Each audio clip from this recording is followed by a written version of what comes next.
Uma boa ideia é apenas uma boa ideia, mesmo que seja de graça. Uma má ideia é apenas uma má ideia, mesmo que custe milhões de dólares para desenvolvê-la.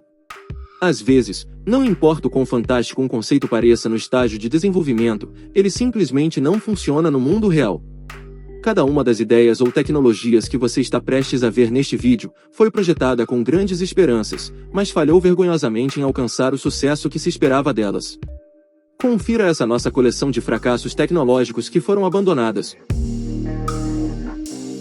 O programa Buran foi quase a resposta convincente da União Soviética ao bem-sucedido programa espacial americano. Na verdade, quase derrotou os americanos quando fez sua primeira viagem ao espaço em novembro de 1988, tornando-se o primeiro veículo a entrar em órbita e pousar com segurança na Terra em uma pista.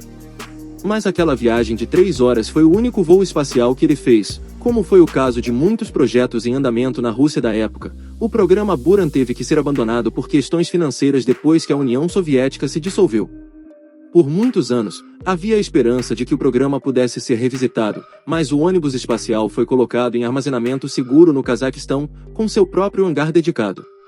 Infelizmente, uma tempestade atingiu a área em 2002, fazendo o telhado do hangar desabar, causando danos irreparáveis na nave.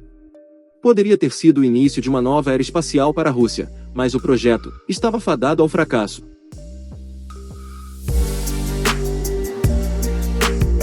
A espaçonave danificada não foi a única invenção soviética que buscava se projetar à frente de seu tempo. Todos nós já ouvimos falar do acelerador de partículas de Hadron, mas poucas pessoas sabem que os russos estavam quase 30 anos à frente do desenvolvimento do acelerador. Eles estavam trabalhando em um acelerador de partículas próprio, quando a União Soviética foi dissolvida. Se tivesse sido concluído, seria o maior e mais poderoso do mundo. Os túneis foram cavados, e ainda estão lá hoje sob o solo, assim como alguns dos equipamentos que se destinavam a prover a energia necessária para o funcionamento. O acelerador era conhecido como UNK, e foi uma criação do Instituto Russo de Física de Altas Energias. O trabalho no acelerador continuou, mesmo após o colapso da União Soviética, mas finalmente pararam por falta de financiamento em 1996. Mesmo nos dias de hoje, o país paga quase 3 milhões de dólares por ano para manter o local íntegro, a fim de garantir que os túneis não se deteriorem. A paranoia aumentou tanto nos Estados Unidos quanto na União Soviética durante a Guerra Fria, com ambos os lados convencidos de que o outro lançaria um ataque a qualquer momento. Essa paranoia foi o que levou os americanos a gastar 6 bilhões de dólares no complexo de segurança na Dakota do Norte, que esteve operacional pelo incrível período de um dia. A construção do local foi ordenada pelo presidente Richard Nixon em 1969, com a intenção de proteger os campos de mísseis da base aérea de Grand Forks, que havia sido inaugurado em 1º de outubro de 1975. Mas o Congresso ordenou que fosse fechado no dia seguinte, após receber o aviso de que era quase totalmente ineficaz no trabalho que deveria fazer. Houve uma série de falhas críticas de projeto, incluindo o fato de que as ogivas nucleares dos mísseis usados pelo complexo embaralhariam seus próprios sistemas de radar, impossibilitando a detecção de mísseis vindos de outros lugares. A maior parte da instalação ainda está de pé, mas ninguém entra nela há décadas.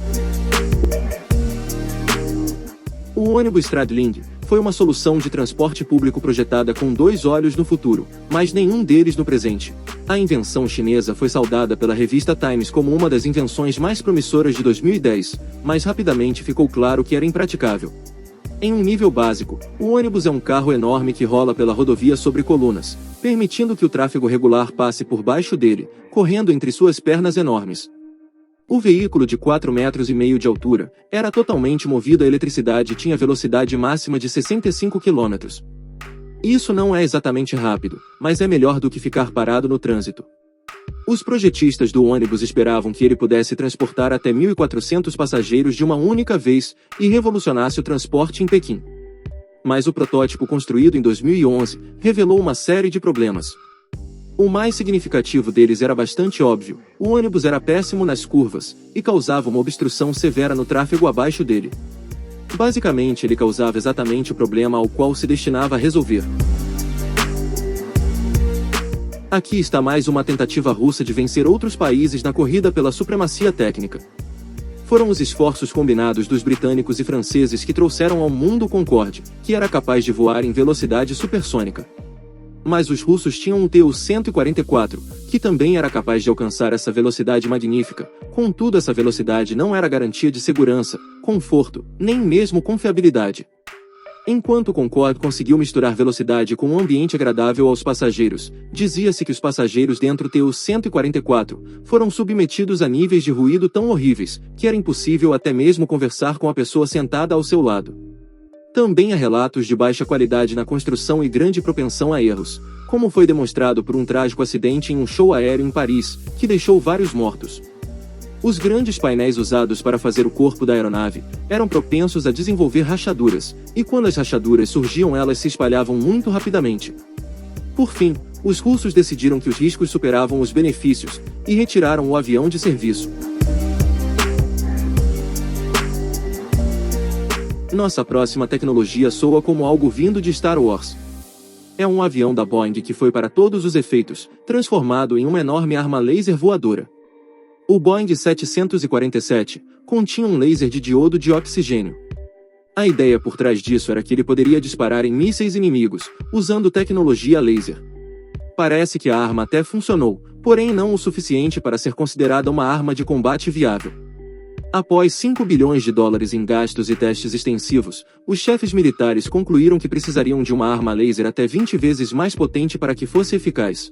Não só o laser era muito fraco, mas também tinha alcance insuficiente. Teria que estar dentro do espaço aéreo inimigo para bater um míssil disparado, o que o tornou impraticável após os testes iniciais em 2007. O projeto teve o seu financiamento cortado em 2010, e em 2011 ele fez seu último voo antes de ser desativado, somente para ser totalmente descartado em setembro de 2014. É incrível que ainda não tenhamos carros voadores disponíveis nos dias de hoje, já que tínhamos pessoas fazendo plataformas voadoras em 1955. Conheço o Hilaire VZ-1 Pawnee, que era uma aeronave de rotor construída com uma filosofia muito simples. Tudo o que você precisava fazer era subir na plataforma e iniciá-la, e ela o levaria onde você quisesse ir. Basicamente, era como um helicóptero personalizado em miniatura. Até a direção do veículo era simples, tudo o que o piloto tinha que fazer era se inclinar na direção em que eles queriam viajar, e o veículo faria o resto. A equipe de desenvolvimento tinha grandes esperanças de que os militares dos Estados Unidos encomendassem centenas deles, mas o pedido nunca veio. Após os testes, foi determinado que as unidades se moviam muito lentamente para ter qualquer vantagem militar potencial, e deixariam os soldados que as usavam pairando no ar, parcialmente desarmados e indefesos em frente dos inimigos. A ideia foi descartada, mas 2 protótipos ainda existem hoje como peças de museu. Se você acompanha os noticiários e tem boa memória, deve se lembrar que o ex-presidente Donald Trump foi ridicularizado pela sugestão de que seria possível destruir furacões e tornados, lançando armas nucleares contra eles. Essa ideia não era necessariamente tão maluca quanto pudesse parecer. Na verdade, os americanos já tentaram algo semelhante no passado. Entre 1962 e 1983, cientistas americanos trabalharam em conjunto com os militares no projeto Storm Fury, um experimento de aviação baseado na ideia de que um tornado poderia ser destruído ao semear o ar no seu centro com iodeto de prata. A teoria era que o iodeto iria congelar a água super resfriada dentro do tornado, danificando estruturalmente a tempestade e fazendo com que ela se dispersasse. Os resultados pareciam ser mistos, e eventualmente, foi determinado que a hipótese era falsa. A maioria das tempestades não contém água super resfriada suficiente para que o iodeto tenha qualquer efeito. Podemos um dia ser capazes de controlar o clima, mas o projeto provavelmente seria melhor classificado como um erro potencialmente caro, que foi cometido com a melhor das intenções. A sonda espacial Phobos-Grunt deveria marcar o retorno da Rússia ao topo da tabela quando se trata de exploração científica do espaço sideral. Ao invés disso, acabou como um amontoado de detritos queimados no Oceano Pacífico. A sonda deveria ir para Marte, pousar uma espaçonave na Lua Phobos, coletar uma amostra de solo, e em seguida, lançar uma segunda nave de volta à Terra para trazer as amostras de volta para casa para que pudessem ser analisadas. Infelizmente, ela mal conseguiu sair da atmosfera da Terra. O mau funcionamento impediu o acionamento de seus motores logo após seu lançamento, em novembro de 2011, o que a deixou presa na órbita baixa. A Agência Espacial Federal Russa, a Agência Espacial Europeia, e até a NASA, tentaram se comunicar com a sonda para determinar as falhas, mas a nave não respondeu. Inevitavelmente, ela saiu de órbita e despencou no mar a oeste do Chile, em janeiro de 2012. Embaraçosamente para os russos, foi a terceira missão espacial fracassada de 12 meses, incluindo uma nave de carga que caiu a caminho da estação em agosto do mesmo ano. O projeto IceWar-Me é outro exemplo da paranoia americana na Guerra Fria, além dos gastos militares excessivos. O projeto envolveu a construção de um vasto local de armazenamento de mísseis subterrâneos na Groenlândia, que seria mantido totalmente em segredo do resto do mundo. O projeto inicial era cavar túneis sob o gelo e usá-los para armazenar até 600 mísseis nucleares. Tanto a Rússia quanto a Dinamarca notaram que os americanos estavam construindo algo na Groenlândia em 1960, mas a história oficial americana era que a construção nada mais era do que um centro de pesquisa destinado a realizar experimentos nas condições do Ártico. O projeto pode não ter sido um sucesso, mas levou à criação do primeiro reator nuclear móvel do mundo, que foi construído para gerar energia para o enorme complexo. O que acabaria por condenar o projeto foi o movimento imprevisível do gelo. Os túneis foram cavados diretamente no gelo em vez de serem construídos com aço ou madeira, mas o gelo em rápido movimento os deformou e rachou, frustrando os americanos, que o abandonaram em 1967. Acredita-se que tudo que já estava no local ainda esteja enterrado sob a neve, incluindo alguns mísseis nucleares. A espaçonave Roswell X-30 foi uma tentativa de cumprir uma ambição americana de longa data. A criação de uma nave de estágio único, que fosse confiável e acessível, que poderia sair da órbita da Terra por conta própria, retornar e pousar com segurança. Um dispositivo como esse seria significativamente mais econômico e ecológico do que o método com foguetes para lançar os veículos no espaço. Mais de 5 bilhões de dólares foram gastos na ideia entre 1986 e 1995. Na época do cancelamento do projeto, já havia 2 protótipos prontos para serem construídos. Em meados da década de 1990, a União Soviética se dissolveu e a corrida espacial acabou, e os Estados Unidos não tinham mais com quem competir pelo predomínio do espaço, levando muitos programas espaciais a serem cancelados, e o Roswell X-30 foi uma infeliz vítima desses cortes. Se tivesse sido bem-sucedido, poderia ter possibilitado a viagem entre Nova York e Tóquio em 2 horas, entrando em órbita e depois voltando para a Terra. O potencial para essa próxima ideia é óbvio se alguém quiser revisitá-la. Nem todas as ideias da NASA estão ligadas a viagens espaciais.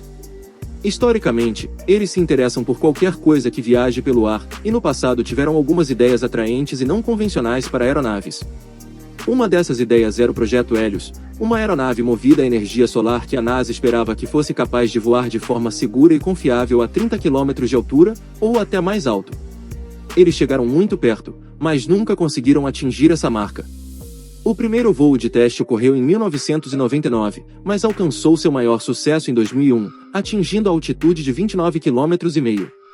A NASA esperava bater esse recorde em 2003, mas o avião sofreu uma falha estrutural repentina por razões desconhecidas e caiu no Oceano Pacífico, levando consigo seu sistema de célula de combustível experimental único. Embora muito tenha sido dito sobre isso, a NASA nunca construiu outro modelo Helios, o que parece estranho considerando quão perto eles estiveram do sucesso da última vez. Deixe o seu like e não se esqueça de se inscrever no canal. Aproveite e me diga nos comentários se você conhece alguma tecnologia que foi abandonada. Depois disso, escolha um dos vídeos que estão aparecendo na tela e continue aqui no canal. Obrigado por assistir, e até a próxima!